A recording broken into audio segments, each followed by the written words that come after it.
Proper Punters, brought to you by CrossBet. Are you ready to level up your punting game? Welcome back to another week of Proper Punters. I'm your host, Aaron Macey, and I have done very little form so far as I've had a bit of a family issue, but we'll leave that aside. But I will be hosting the boys, and to get my full set, you can join the Discord, and I'll be doing lots of form tomorrow because Derby Day is one of my favourite days of the year. How are we, boys? Good, mate. How are you? I'm back. Well, he's back. Well, I took the early guilty plea. Wore the wolf den lid a fortnight ago, and the producers of the show weren't too happy about it. So instead of going to the judiciary and challenging the fine, I just thought I'd have a week off and come back freshened up for a big week down at Flemington. No, I'm a very big fan of the Wolf Den boys. I hear you've got a call up to Melbourne. Yes, I'm going down there tomorrow night, so I'm going to be busy tonight, get myself in tip-top order. We spoke about that off camera before we got on here, but I'm not going to say what I'm going to be doing tonight. But it'll be definitely getting me. Has that got anything to do to who you're rooming with? One of your favourites? I'm not sure if I'm rooming with him yet. Hopefully, we'll find out tomorrow. When he'll be eating his doner kebab at 7 a.m. That's all right. He'll be listening too. He's a big fan. He actually tuned in for the last couple of weeks. Not sure if he tuned in last week when I was admitted from the show. But, I can't wait for this weekend. We're going to the Call of the Card on Monday, so it's going to be great fun. Exciting. Very exciting. Huge. What about you, Tommy?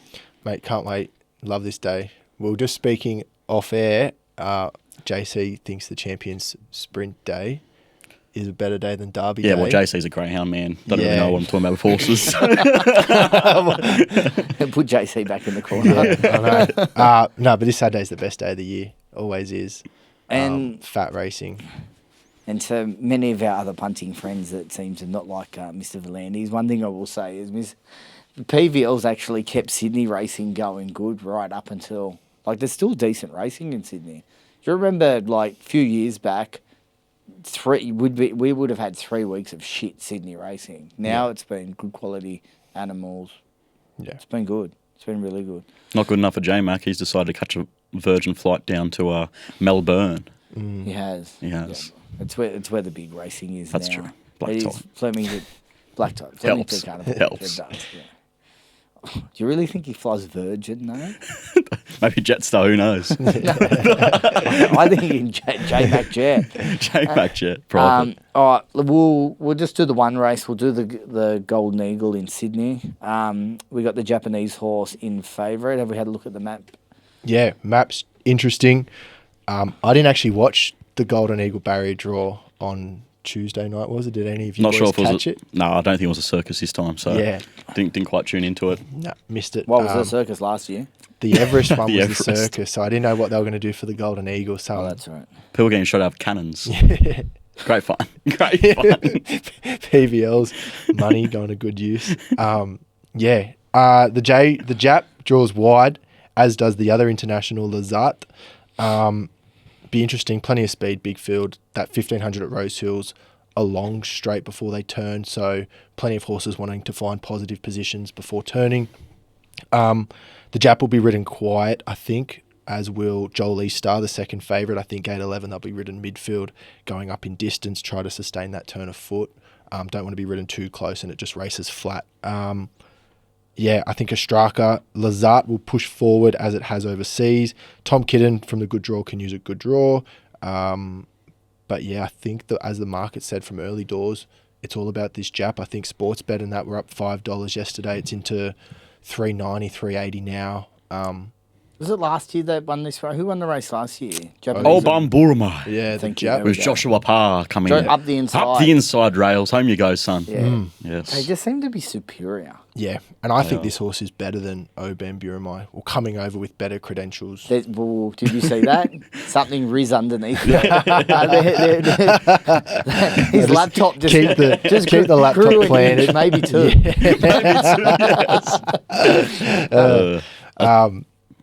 I think the Jap looks the one. I think the market hasn't missed anything. Anybody? What are your boys' thoughts? So, where do you think it will be? 3 wide line off midfield. Yeah, off midfield. The New South Wales maps have it on the back of JIMMYSSTAR, which would be more than ideal. But I think off midfield, 3 wide line looks the place that it could most likely. Yeah, I wouldn't settle. be questioning the Magic Man. No, Mace. No, He's got a fair bit of experience on yourself. As to all 20 jockeys engaged here. I don't know. Some of the rides they put in the time. Fucking hell.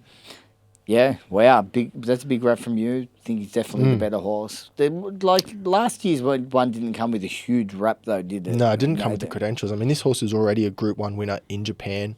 And I mean, the times over there aren't comparative to Sydney. They race on concrete and very fast tempos. But I mean, it ran 1:30 for its mile over there, which is quick. But yeah. So it's running good times. Running quick times over there. Well, you do know I have a very big fetish for an import having its first start in Australia, so I'm pretty sure I'll be finding it and I'll be having a 2-stake play with Lazat. Beautiful. That'll be me.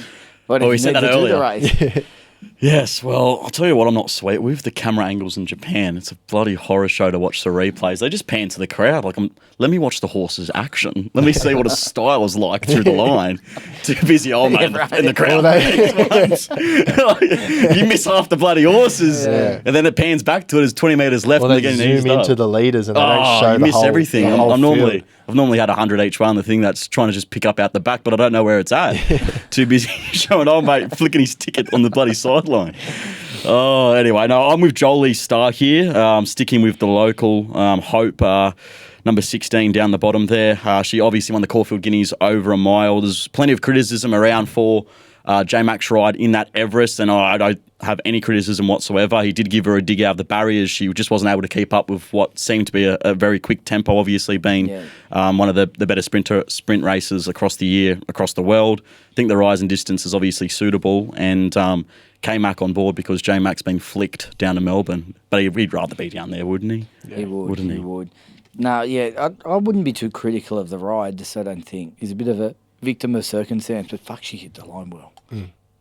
Like, God, she was really, really motoring late. Like, with even luck, she wins that race, I think. Yeah, well, she's had 3 runs at 1,200 now. Like, she's crying out for up in distance. Maybe 1,400 would have been probably ideal, but 1,500. High-pressure race, probably slightly against, but I just think... I think the 1,500 at Rose Hill is probably equivalent to a 1,400 at Randwick, up the it's rise. Up the rise, so it's probably pretty similar. Yeah. As you said, she'll be wide with cover, you would think, and probably... I think the 3 in the market definitely look the 3 key chances. I think if there's a little blowout, my little Skybird, just for the exotic players there. Beautiful. All right, let's kick off in Melbourne. We'll start off with the Carbon Club, and then we're gonna do 4 of the Group 1s in the middle. Yeah. Weather looks good in Melbourne. Terrific. Sweet ass. Jump already looked. Yeah, that's great. Weather looks great. Yeah, I'm ready. So I shouldn't the be fedora? packing trousers or any pants, no sweats. No. How are we looking for the speed map in the Carbine? Yeah, look, I'll just pull it up. Too busy looking at the weather. But Willie Weather's getting around. Oh, mate. Willie. the favourite for Roche, $1.95, will race on speed, as will Acta Non Verba from its low barrier. The other favourite in the market, I'll probably butcher this, Aliana, the Waller J-Mac combination. Yep. Drawn gate 8. I think they'll be just ridden midfield. The horse showed just fine turn of foot to win last start at Sydney. They'll adopt similar tactics, rising in distance, I think, trying to come down the middle of the Flemington Straight. Small field, pretty simple map. I didn't have any strong opinion in this race. What about you boys? No overly big opinion. I was impressed with the way that she finished off last start. She definitely looks like a horse of still on her way up. And this is definitely a race that he targets every year. I think I've had a lot of luck with backing Waller horses in this race. Yep. Fango won this race. Yep. I think 3 years ago. I think so, yeah. Zustar might have won this race. Maybe not. Kermadec won this race. Wow. Weddy. Yeah. But Tracker. It was a big day that day. I remember that day vividly. Apparently you want to stack. That day was a big day. Big day. It was a big day. All right, let's move forward to race 5, the Wakeful. I think the same day. This was the day that Thunder Lady won at 50-1. This was, it brings back memories. There's a bit of nostalgia for this. I think last year was the first year out of 7 years that I'd lost Flemington Carnival week. It just seems to be. I think when you look at the form for this, a lot of the Sydney horses seem to stand up when they get the Flemington. I think a lot of punters steam in the Sydney horses going to the Valley early or to Caulfield, and it can be a trap. They seem to not handle the bend, things go wrong. And then for some reason, this end of the carnival, the market starts opposing them, and we just seem to have better form. Yeah. Yeah, they've opposed the favourite in race 5. Yeah, I agree. Which we're about to get. I think they might have found that one. Hat strike one, smart ass strike two. Hawkesbury Provincial. Strike three, you out. Congratulations to the LA Dodgers who won the MLB World Series today. Talking about baseball. My mum would have had $5 on them to win, so good on her. 100%. She's had a fill up. She's backed them every single start, so I think they won 4-1. So she's had an absolute fill up. Her affiliate would not be happy this month. He will not be eating next month. Did you set up an account for it? No, never. To pull my sale.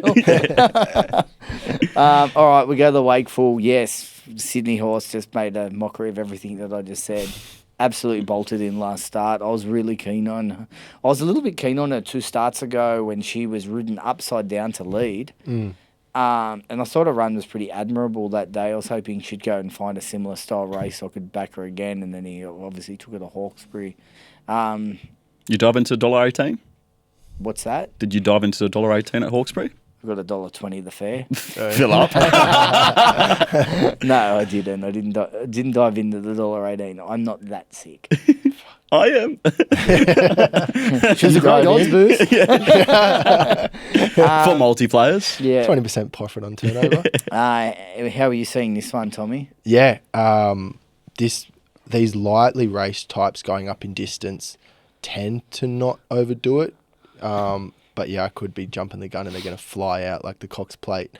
But she nailed it, and Killcare Beach Girl, I think, will be positive horses. I think Treasure the Moment, the second favourite to the Sydney form, will want to be positive. Has settled in the first 4 in its previous performances. Powers of Opal, I think there's an opportunity for J-Mac to settle further forward with not a lot of speed on. Plenty of horses and plenty of roadblocks, I will say. These Wakeful Stakes can sometimes be big discrepancies between the best horse in this race and then the worst horse in this field. Just trying to go for the prize money, but they might not be able to handle the distance. So I think James from gate 8 should be positive. Want to settle in front of a few, for lack of a better word, camels or slower animals. It is funny. Like it's like the top 3 horses that finish in this race can sometimes going to be group horses, and then the bottom 3 horses in this race end up being class 3 horses. Yeah. Like it's certainly one of those. Yep.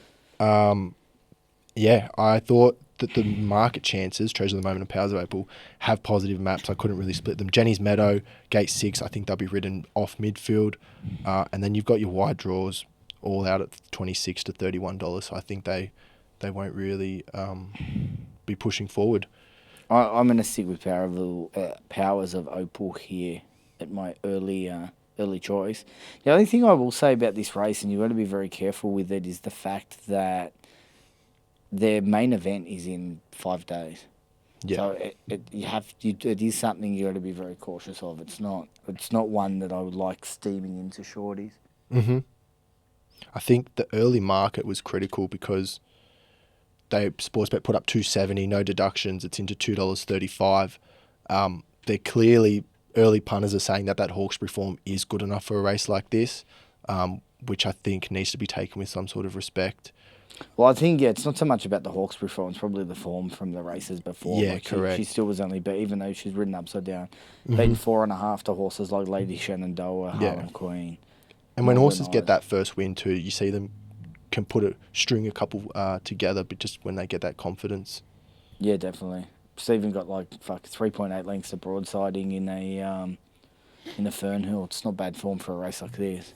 He did drop his keys at the 100 metres also, J-Mac. It's a bit like Via Sustina. He's just up in the saddle, looking around, enjoying his little ride. Do you reckon he should get paid for those rides? He should cop less pay. Throw your commission back. That's what Darren said when Master Crusader won that day with Tommy Berry in the saddle. Oh, I remember It was like that. a 78 race, maybe 2 or 3 years ago, Randwick. He led throughout. Throw your commission back. You don't deserve that, Tommy. And he was laughing, giggling, Darren. Great race caller, Darren Flindell, by the way. Always adds a bit of colour. He does. Chopper Rescue, one of his great ones. All right, we move on to the Coolmore Stud Stakes. Absolute cracker of a race. How's the speed look, Tommy? Fascinating race. I've got a above average tempo here. Laddie of Camelot, Growing Empire, Gallant Sun, all like to put a lot of tempo into their race. And then I think you've got the run-on horses, First Settler, Switzerland, Coleman, Traffic Warden, Scratch from the Everest with playing up behind the gates. Gate 3 can show some toe, but I think to show its best performances will need to be ridden quiet, show that turn of foot late, especially down the straight. Gate 3 I don't love, typically want to be mid to wide barriers down Flemington, but they could pair off, go 2 pairs left and right down the straight. We just don't know until we see the first race.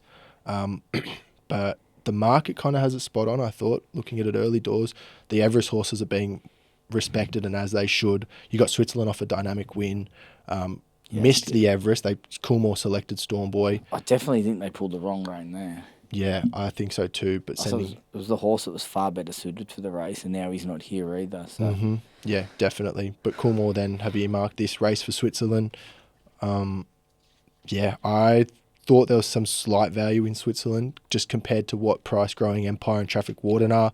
I thought Switzerland was every chance of making it into an Everest field over Stormboy, and so I put it in sort of the same category as Growing Empire and Traffic Warden.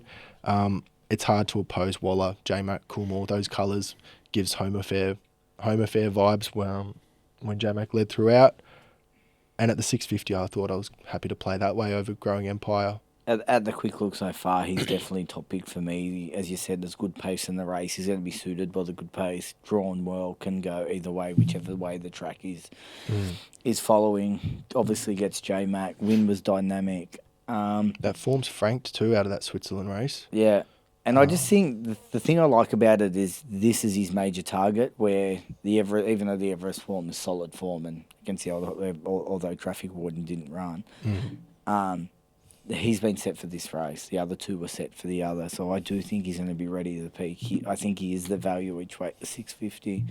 What are your thoughts, Mr. Jaycin? Well, I disagree. I think Traffic Warden was obviously set for this race. That's why they decided to scratch him behind the barriers at the Everest. That's why I decided to play up. So we don't want to waste him up just to win, 15 mil. We'll just get that black type race down in Victoria, the Coolmore stud making race, rightly named. I was all over Traffic Warden in the Everest. I didn't make I was pretty loud about that. So I'd be pretty sick if the Big Blue burst through the pack and won the race. I think Grown Empire is the deserving favourite in this race. He was obviously very good in the Everest. But Traffic Warden, I'd be sick. If I tip Grown Empire and Traffic Warden won, I wouldn't be able to live with myself. But if I tip Traffic Warden and Grown Empire wins, it is what it is. As they say, one of the greatest lines of all time. It is. I think that was a Gandhi quote. That was a Gandhi quote. There you go, quality from you. It's just a little wealth of knowledge. Yeah. Yeah, the boys.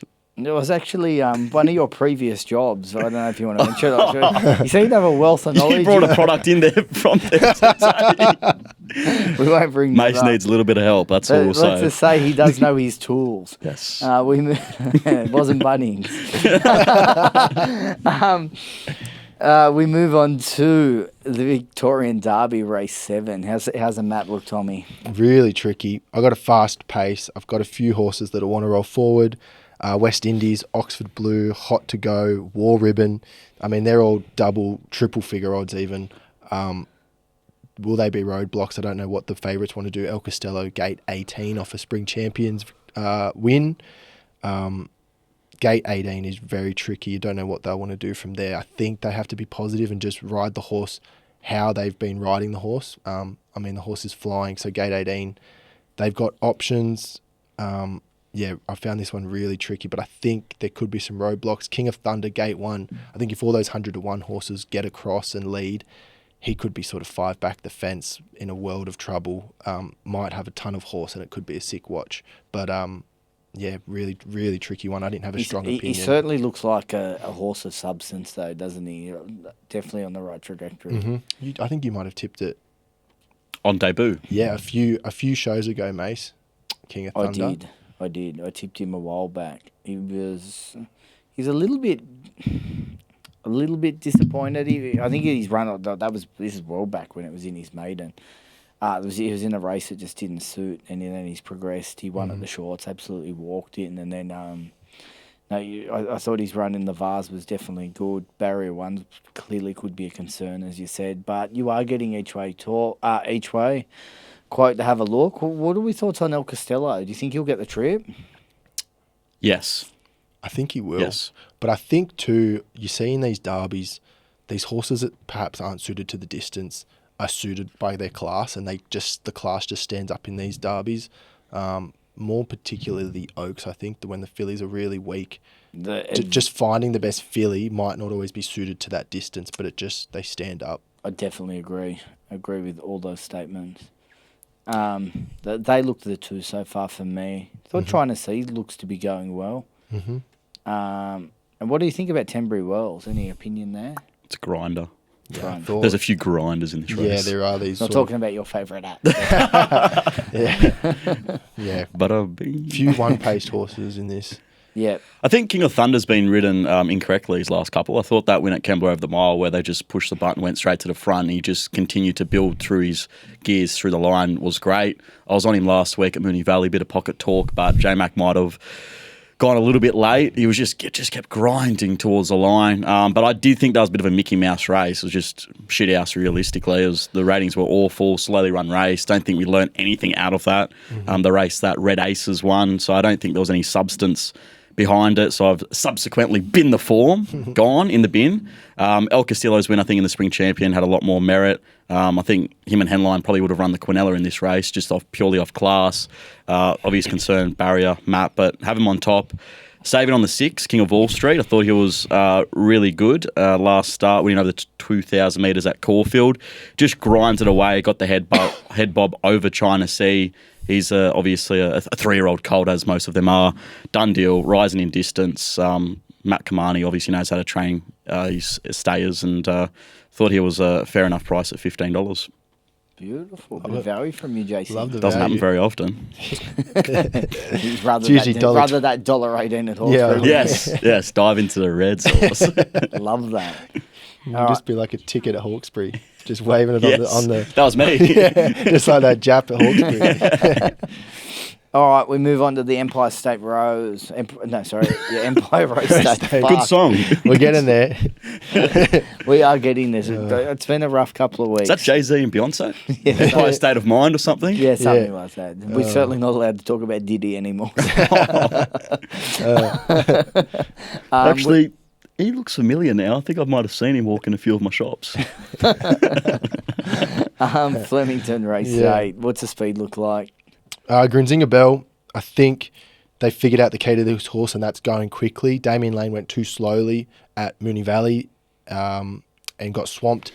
Fast horses just need to run fast. I think if they try to control the tempo up front, the horses with the better turn of foot are just going to swoop them, especially over a 400-metre straight at Flemington. So I think Grinzinga Bell's only opportunity is to go fast and go forward. Sox Nations from 13 will be rolling forward. And then from the low draws, I think Komochi will get a nice run from 1. I think Plenty of Ammo from 3. Revolutionary Miss will also be positive. And then you've got Amelia's Jewel Gate 2. The blinkers are going on. There's some intent there to settle further forward if the blinkers don't make the horse miss the start, which can sometimes be the case. Zardozi, Gate 11, Orchestral, Gate 12, I think they'll be ridden off midfield. Fascinating that Zardozi is running in this and then running in the Cup on Tuesday.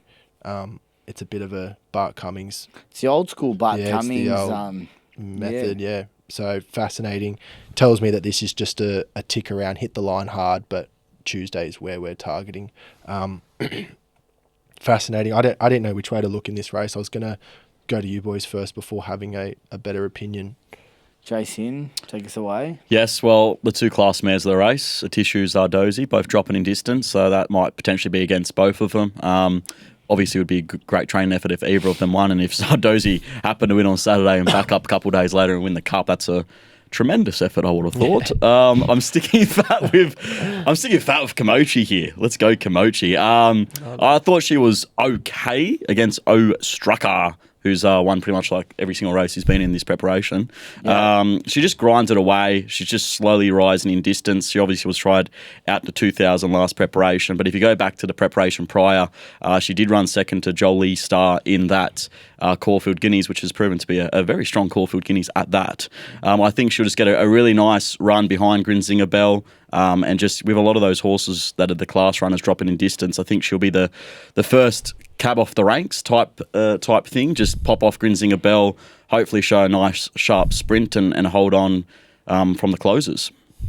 Yeah, I actually, she was, when I first looked at this race, I went, "Oh, you could be value." Like, she's just been just nabbing away. And then I tipped and you want to go elsewhere. Fair enough. It's fair. It's fair. No, like I said, I want to do a lot more form tomorrow and go through. I still think the two key horses up the top, a Tissue just loves Flemington. It's just something, she just seems to save her best form. J-Mac seems to know when to get aboard her. Hasn't won a race for a little while, I think, since she was down there last. But I think she'll be pretty hard to beat. I concede Kiyomochi. Interesting blinkers going on. Amelia's Jewel. I was just about to say, I think that's a negative. You think it's a negative for her? You think she settles better without them? Yeah, blinkers inside just screams sort of miss the kick. Over race. Over race on the fence, just all sorts of trouble. I was keen to think she's the weak point in the market at $6.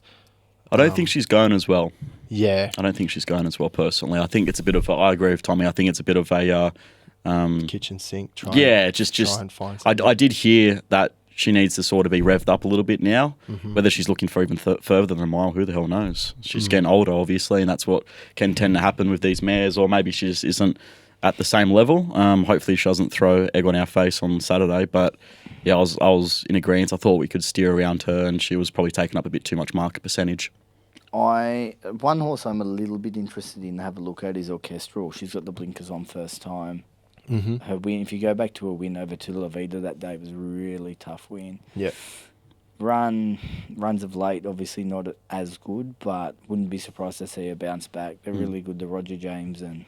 She was unlucky in the 2-rack. Because obviously Antino took off and changed the whole complexion of the race, but she was the one who was off the bit and chasing and couldn't actually get out. And then she got out late and she actually was probably making ground better than anything. The only concern I have with her is she obviously is looking for further, and she might be in a similar situation where she's off the bit at the 800 and chasing.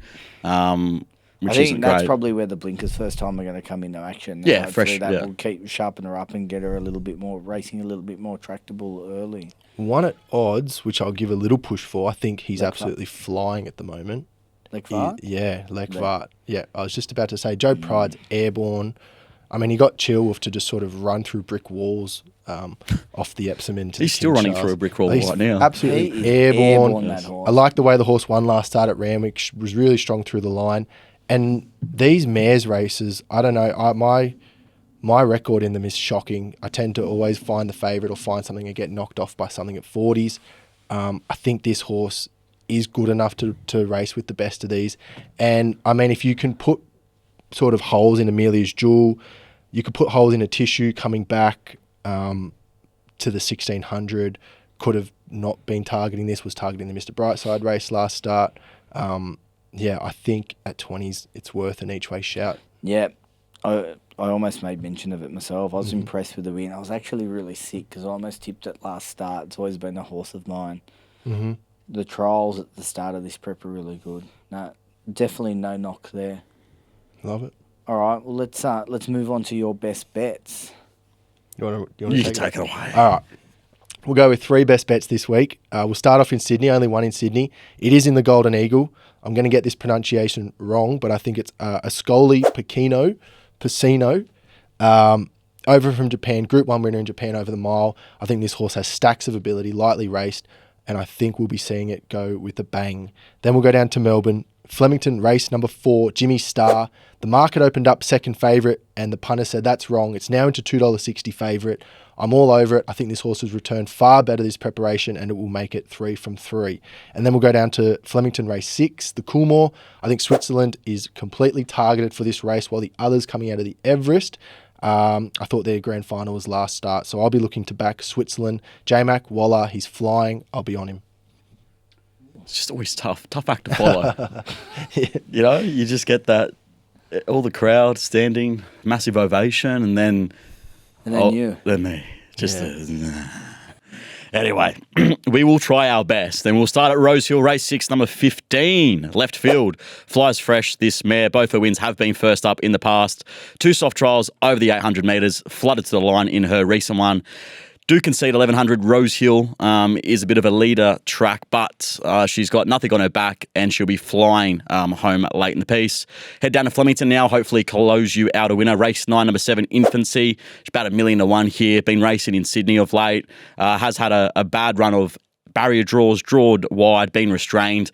Draws wide here, which is absolutely perfect down the straight. She'll really flatten out late here. Hugh Bowman steps on board. I think she is a big price in race 9 at Flemington. And Newcastle, race 1, number 2, Private Harry, makes his debut for Nathan Doyle. Won both his trials this time in. Love his style, think he's a good horse, and hopefully he's a first-up crush. Yes, he has been trialling well. Did have a look at all trials. Yes. Pushed out a little bit in the last one, little tap over Found a little bit. Just found a little bit. Just gave a little tap, just to keep him just feeling. Enough. Looks very, very, very switched on. 900 looks to suit. Well found by you, young man. Thank you. Very difficult to find those ones. Very difficult. No one's tipped that one to me. No one. Just 2 best bets for me so far. We go to Flemington, race 5, number 5, Powers of Opal. I think this is a horse with actual oodles of ability. I think this is a genuine black type horse where I think probably at least half the field are probably going to end up class 3 horses. Gets J Mac aboard. John Sargent has a great record in this race and in the lead-ups to the Oaks. We move on to race 6, number 5, Switzerland. Tipped him last start and I'm tipping him again. I think he's been set for the race. A lot of pace on in this race. He's going to get a beautiful run. J-Mac gets a great option from a middle draw, and I think he'll just track on and hopefully be too strong for them late. And that's a wrap from me. Love it. You know, when you say class 3, do you mean like a highway class 3 at Randwick or like a class 3 at Mackay on a Sunday afternoon? Yeah, Mackay. Like, honestly, if you go back over the last, like, few years and you go and look at the horses, that like the bottom 3 horses out of these races, they're racing at, I don't know the Melbourne, like, out wide tracks. But Echuca. Yeah. Moe. Yeah, BZ sitting there on a Sunday just Yes. talking about this thing that once upon a time raced in a Wakeful. Once upon a time, run 8th, been 18 lamps. You know, someone has to do it. Someone has to do the dirty work. That's it. Group form, though. That's it. All right, guys. Well, we've got a ripping couple of days. Good luck for Derby Day, and we will see you before. Actually, we might be doing a Melbourne Cup preview, but we'll chat about that later. See ya. See you later. What are you prepared to lose today? Set a deposit limit. For free and confidential support, call the number on the screen or visit the website.